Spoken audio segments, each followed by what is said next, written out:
ओशो ने कहा कि स्वप्न में भी कोई गलत कार्य मत करो। ऐसे कार्यों में संलग्न मत रहो जिससे दुख पैदा होता है या गलत हो। थोड़े कम खर्चे में अपना जीवन यापन कर लेना, लेकिन तुम लगातार आनंद की अवस्था में रहोगे, दुखी कभी नहीं रहोगे। इसलिए जहाँ तक प्रयास हो, हमें हमेशा श्रेष्ठ कार्य ही करना चाहिए। सदैव वह कार्य करना चाहिए जिससे हमारी आंतरिक प्रसन्नता बढ़ती रहे, और हर क्षण हमें सफल होने के लिए प्रयास करना चाहिए, लेकिन सही मार्ग पर चलकर। कृष्ण अर्जुन से यही कहते हैं कि कोई कार्य मनुष्य कब करता है जब उसकी आंतरिक तड़प इतनी बढ़ जाती कि उस कार्य को किए बगैर वह रह नहीं सकता, उसके बगैर वह जी नहीं सकता। वह उस कार्य को तभी करता है जब उसकी आंतरिक भावना से वह कार्य उत्पन्न होता है। अर्जुन का कार्य है क्षत्रिय धर्म का पालन करता, और पूरे जीवन काल वह करता आ रहा था। लेकिन अचानक मोहग्रस्त हो जाने से वह युद्ध छोड़ संन्यास का मार्ग अपनाने जा रहा था। कृष्ण उसे वहीं रोक देते हैं, क्योंकि यह उसका मार्ग नहीं है, यह उसका स्वधर्म नहीं है। वह थोड़ी देर के लिए विक्षिप्त हो गया था, मोहग्रस्त हो गया था। उसे उसी क्षण रोका जाना आवश्यक है। हम सही कार्य करते वक्त रुक जाते हैं और गलत कार्य की ओर बढ़ने का प्रयास करता है। कृष्ण उसी क्षण उसे रुकने के लिए कहते हैं और वापस उसे सही कार्य की ओर संलग्न करते हैं। हमारा मन भी भटकता रहता है, ठीक अर्जुन की भांति। अर्जुन का मन चंचल है, वह सीधी रेखा में चलता है, जिस दिशा में चला जा रहा है चलता ही जाएगा। यदि वह संन्यास की ओर देख रहा है तो उस ओर बढ़ जाएगा। लेकिन कृष्ण जानते हैं कि हमें दोनों पक्षों को सोचना चाहिए, आगे भी और पीछे भी, भूत भविष्य वर्तमान सभी की सोच कर कार्य करना चाहिए, क्योंकि वह जो कार्य करने जा रहा है उससे उसका विनाश ही होगा, अपमान ही होगा, क्योंकि यह उसका स्वधर्म नहीं है। कृष्ण चाहते हैं कि वह पुनः सदमार्ग की ओर लौट आए। उसका सदमार्ग क्षत्रिय धर्म है।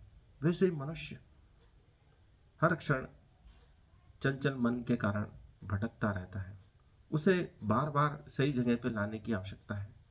कृष्ण हमें यही सिखाते हैं कि कैसे अपने मन को बार बार सही कार्य की ओर संलग्न करें।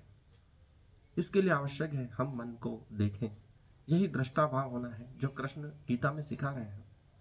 अपनी सांसों पर नियंत्रण करके योग के द्वारा, ज्ञान के द्वारा, कर्म योग के द्वारा, सांख्य योग के द्वारा विभिन्न मार्गों से उसे सही राह पर लाने का प्रयास कर रहे हैं। अर्थात मन को साधना अत्यंत दुष्कर कार्य है। विभिन्न मार्गों से समझाकर ही कृष्ण अर्जुन को सही मार्ग पर ला पाए। इसलिए हमारे लिए भी हम भटकते हैं तो अफसोस करने की आवश्यकता नहीं, विषाद करने की आवश्यकता नहीं है, बार बार यह सोच कर घुटने की आवश्यकता नहीं है कि हम गलत मार्ग पर क्यों चल पड़े। जैसे ही हमें लगे कि हम गलत दिशा में जा रहे हैं, पुनः सही मार्ग की ओर आ जाए। ओशो यही कहते हैं, कैसे भी अपने मन को श्रेष्ठ कार्यों में, सही कार्यों के लिए संलग्न रखें, रुके नहीं, आगे बढ़ते रहें। कोई कार्य मनुष्य कब करता है जब उसकी आंतरिक भावना उसके बिना वह रह नहीं सकता है। रामकृष्ण परम हंस ने कहा कि तुम भगवान को किससे प्राप्त कर सकते हो। किसी शिष्य ने उनसे पूछा, वह स्नान कर रहे थे और नदी में से ही उन्होंने कहा मेरे पास आओ। शिष्य पास में गया और रामकृष्ण परमहंस ने उसको उसका सिर पानी में डुबो दिया, 1-2 मिनट तक बाहर आने नहीं दिया। और जैसे ही वह बाहर आया, वह तड़प उठा सांस लेने के लिए।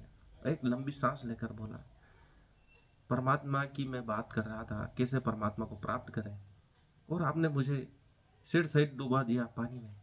रामकृष्ण परमहंस ने कहा कि तड़प ऐसी ही होनी चाहिए, सांस लेने जैसी। जैसे हम पानी में डूबे हों और बिना सांस के मर ही जाएंगे, वैसे ही परमात्मा को प्राप्त करने की प्यास होनी चाहिए। इसलिए रामकृष्ण परमहंस हर क्षण समाधि की अवस्था में रहते थे। जैसे ही वह कोई वस्तु या कोई भी व्यक्ति को देखते, तुरंत समाधि में चले जाते थे। हर चीज में उन्हें परमात्मा दिखाई देता था। वैसे ही हमारा कार्य होना चाहिए। हर क्षेत्र में हमारा उद्देश्य दिखाई देना चाहिए, हमें कार्य दिखाई देना चाहिए, उसके बिना हम रह नहीं सकते। एडिसन ने कहा था, मैं 24 घंटे कार्य कर सकता हूँ क्योंकि ये मेरा मन पसंदीदा कार्य है। हमारा कार्य ऐसा होना चाहिए जो 24 घंटे भी करें तो हम थके नहीं, बल्कि हमारी ऊर्जा को और बढ़ाए। उसके बिना हम रह नहीं सकें।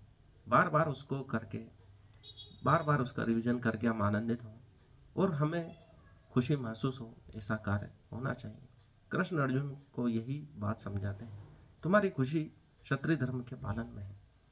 हमारी खुशी किस कार्य में है, ये हमें ढूंढना होगा। तभी हम एक श्रेष्ठ कार्य कर पाएंगे। जिस कार्य के लिए हमारा जन्म हुआ है उसे हम पूरा कर पाएंगे।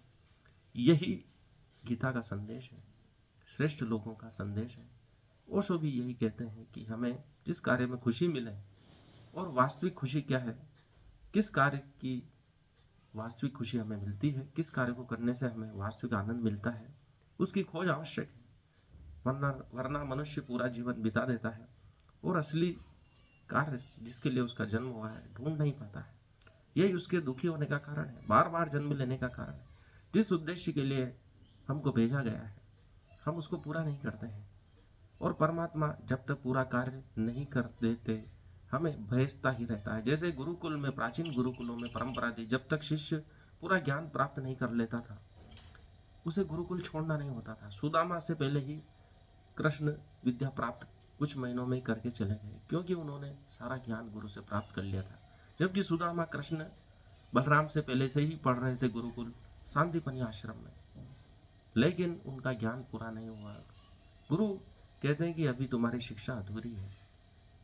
जब तक ज्ञान पूरा नहीं हो जाता, प्राचीन काल में गुरु अपने गुरुकुल से शिष्यों को जाने नहीं देता था। वह समझ जाता था कि यह सभी परीक्षाएं उत्तीर्ण कर चुका है, समस्त ज्ञान प्राप्त कर चुका है, समाज के लिए उपयोगी हो चुका है, तभी वह अपने गुरुकुल से उसे गुरु दीक्षांत समारोह संपन्न कर विदाई देता था। धन्यवाद। आज के लिए इतना। इस वीडियो को लाइक करें, चैनल को सब्सक्राइब करें, कुछ कुछ कमेंट्स करें, ताकि नया वीडियो बनाने की हमें प्रेरणा मिल सके।